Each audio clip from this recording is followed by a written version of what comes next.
everyone, today I'll be testing out these two booster sets of glitter twin markers by Decotime.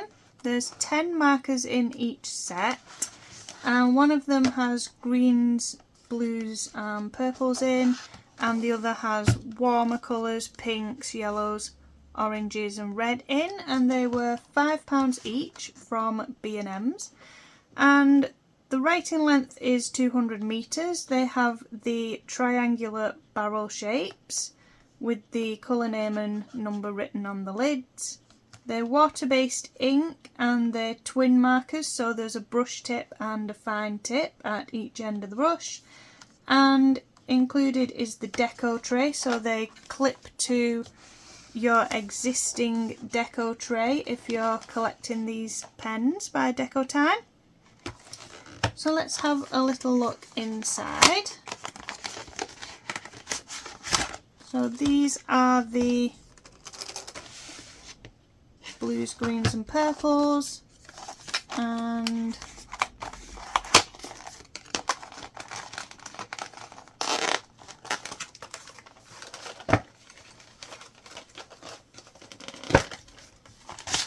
these are the warmer colours, the pinks, oranges, yellows and reds, and they come in the Deco trays with the bumps on them and the holes, so they will just slot together and you can stack them on your desk and store them horizontally, which is recommended so that the ink is evenly distributed in the pen, so you don't end up with it all at just one end.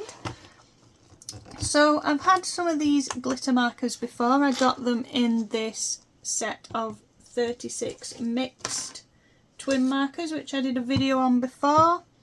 So that is what they look like.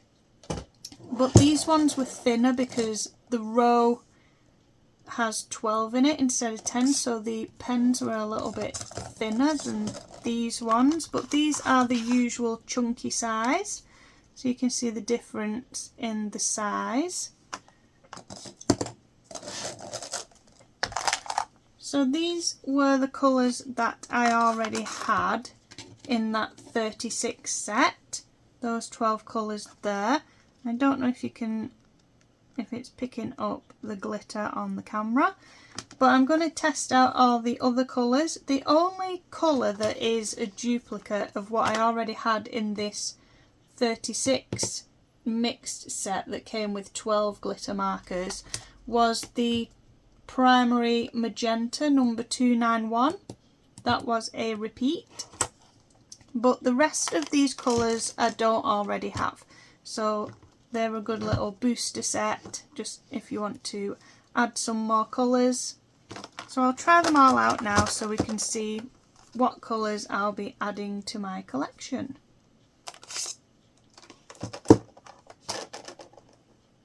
And also, I've just noticed it says that the colour name is on the barrels, but it's not on the lids.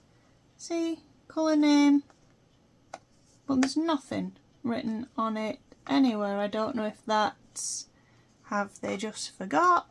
But usually Decotime have all the numbers written on them. It doesn't show it in the picture, but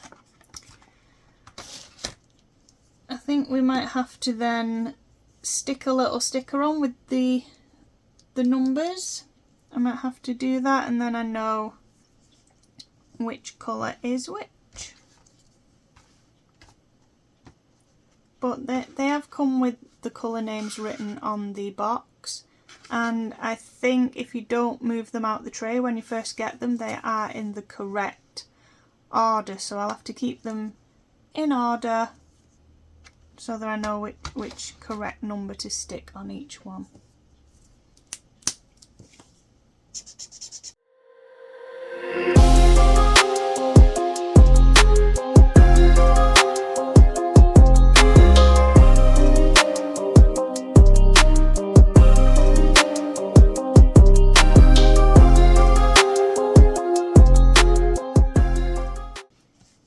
So there are all the colours. I forgot that primary magenta, I nearly wrote it in there and then I coloured it in here, was a duplicate, so then I coloured over it in the vivid pink, which is the new colour. So there are all the colours, and I don't know if the camera is picking up that glitter effect that they have. So now I'm going to just test them out compared to the thinner barreled ones in the mixed set that I got. I'll just compare on this piece of paper. That's the fine nib and the brush tip, and then getting a similar colour in the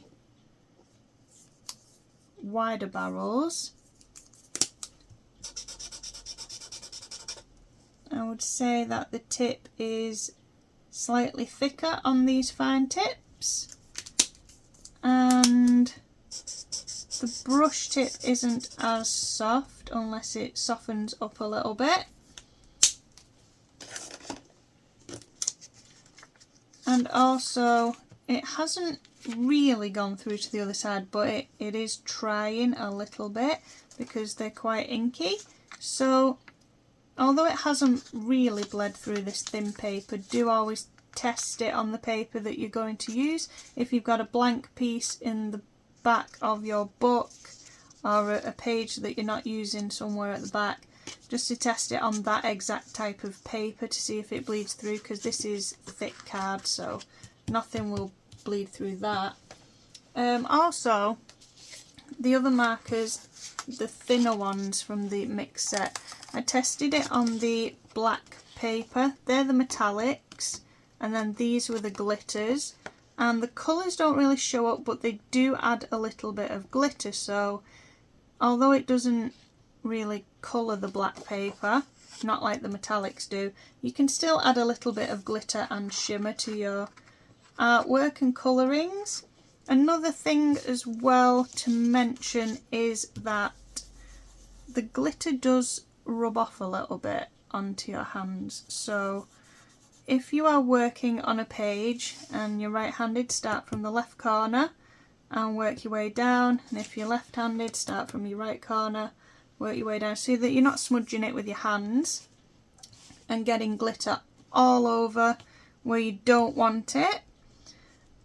So it's probably best if you're using the glitter just to add shimmer and highlights at the end, just do it right at the end so that you're not also dragging the glitter onto everything else on your page. I assume you can probably use a fixative as well, just to set that glitter, maybe stop it rubbing off as much when you've finished. And if you're going to do that, I know some people use hairspray, but if it's a page that you want to keep for quite a while, hairspray might turn it yellow because it's not made for keeping things for a long time on paper. So if it's something that you do want to preserve, I would recommend getting an actual art fixative that is made so that it's not going to turn your paper yellow over time. So they are the glitter markers, 2 little booster packs to add to my collection. So thank you for watching, and I will see you all next time.